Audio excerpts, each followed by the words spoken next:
Hello friends, आसतु जानिबा आज गुरुत्वपूर्ण राशि विषय रे। 3 राशि को धनी करदेवे सूर्यपुत्र शनिदेव।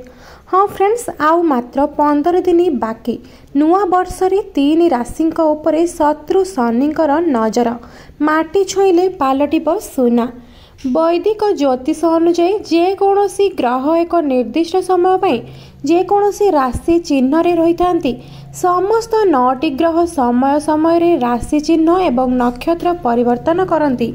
2025 मसीह प्राय 2.5 वर्ष परे फलाफल प्रदानकारी शनिदेव राशि चिन्ह परिवर्तन करने को जाउछंती। मार्च 29, 2025 रे शनि कुंभ छाड़ी मुरे प्रवेश करिवे।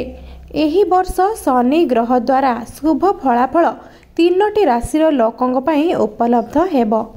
2025 मसीह शनि बृहस्पति मालिकाना रे थिबा मीन रे प्रवेश करिवे। एही समय मध्यरे चंद्र बढ़ुथिबा आरोहणरु द्वितीय पर्याय रे एवं शनि पंचम और नवम घरे थिबारु किछि राशिर लोक माने सुना रे पति होई जिवे। बिच्छा राशि एही राशिर लोकमानंकर समस्त कार्य सफलतार सहित समाप्त हेबो। चाकरी करुथिबा लोकंक पई समय भल हेबो। आर्थिक लाभर संभावना अछि। उभय क्यारियर एवं व्यवसाय रे प्रगतिर संभावना मध्य रहिछि।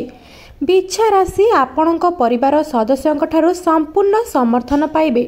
नष्ट होइथिबा कार्यगुड़िक समाप्त हेबो।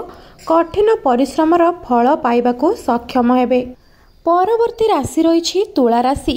पारिवारिक समस्या मुक्ति पाइबाकू समर्थ हेबे तुला राशि लोक माने।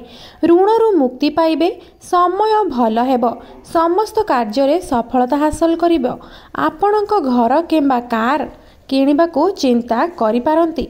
तुला राशि विवाहित जीवन सुखी हेबो। तुमे तुमर जीवन साथी ठारू समर्थन पाइबे। पूर्व अपेक्षा आर्थिक स्थिति भल रहिबो। आपण सामाजिक कार्य रे सक्रिय भाव में अंशग्रहण करिवे। परवर्ती राशि रही कुंभ राशि। कुंभ राशिर लोकंक समस्त कार्य सुरुखुरु रे समाप्त हेबो।